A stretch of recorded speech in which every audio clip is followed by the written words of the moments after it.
They say a detective's life is full of surprises, but most days it's just routine, spying on cheating spouses, tracking lost items, or untangling lies. My name's James Rowe. Been doing this job for 10 years now. I thought I'd seen it all, but that Tuesday was different. That Tuesday changed everything. It was raining. The kind of rain that makes you question why you got out of bed. I was halfway through my third cup of coffee when the door opened. He looked out of place. A well-dressed man in a room that smelled like stale coffee and old case files. He was holding a briefcase, gripping it like his life depended on it. Detective Rowe, I've heard you're the one to call for complicated matters. That's what it says on the sign. What's the problem? My briefcase, it's gone stolen. Okay, start from the beginning. I was on the 5:45 train heading home. I stepped off at Green Line Station to take a phone call. When I came back, the briefcase was gone. His voice was steady, but his eyes told a different story. Fear, panic, maybe guilt. Whatever was in that briefcase, it wasn't just paperwork. Why not go to the police? It's sensitive. Company documents. If they leak, it could ruin me. Please, I need it back by tomorrow morning. The guy was sweating bullets, and his story didn't quite add up. But a job's a job. I took the case. First step, Green Line Station. Green Line Station was like any other. Busy, noisy, full of people rushing from one place to another. I needed to retrace Martin's steps. Excuse me, I'm looking into an incident from last night's 5:45 train. A man said he stepped off to make a call, left a briefcase on board. Did you see anything unusual? Him? Yeah, I remember. He was pacing near the platform, talking on the phone. Looked upset. Didn't see any briefcase, though. She remembered him. But not the bag. Odd.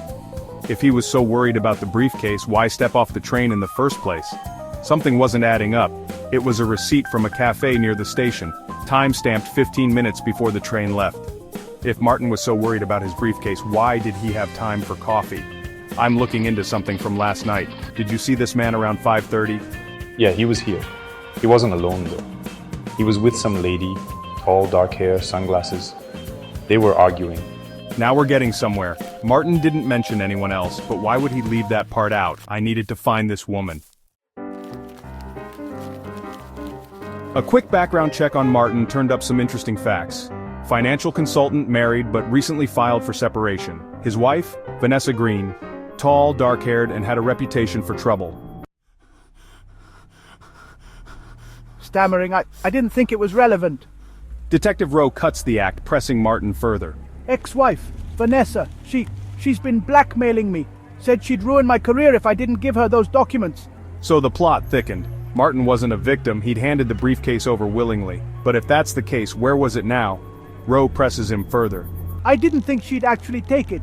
I thought she was bluffing, but when I tried to get it back, she disappeared. Martin was a liar, but he was a scared one. His story had holes, but the fear in his eyes, that was real. Next stop, Vanessa's last known address. Rowe drives to a rundown motel on the outskirts of town. The neon sign flickers. He watches from his car as a woman matching Vanessa's description enters a room. Vanessa Green, live and in person. She checked into room 204, carrying a bag that looked heavy enough to be the briefcase. I needed to wait for the right moment. Hours pass. Rowe sips coffee, watching as Vanessa leaves the room, carrying the bag. She walks toward a parking lot where a man in a hoodie waits. It didn't take a genius to figure out what was happening. Vanessa was about to hand off the briefcase to someone else. Rowe steps out of his car, quietly approaching the scene. Hold it right there. Vanessa freezes, glaring at him. The man bolts, dropping the bag. Rowe grabs it, opening it to find nothing. Empty. My gut told me I was still missing a piece of the puzzle. Vanessa smirks. You're wasting your time, detective. Martin's the real criminal here. Start talking. Vanessa spills the truth. Martin told me to take the briefcase. Said it wasn't safe in his office.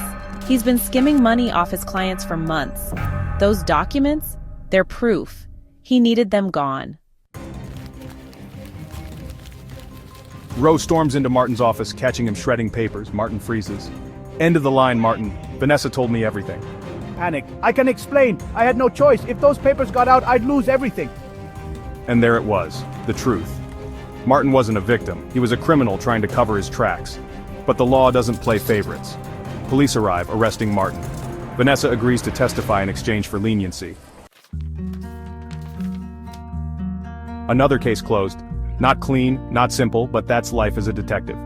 In the end, the truth always finds a way out. Cue noir-style music as Ro walks into the rainy night, fade to black,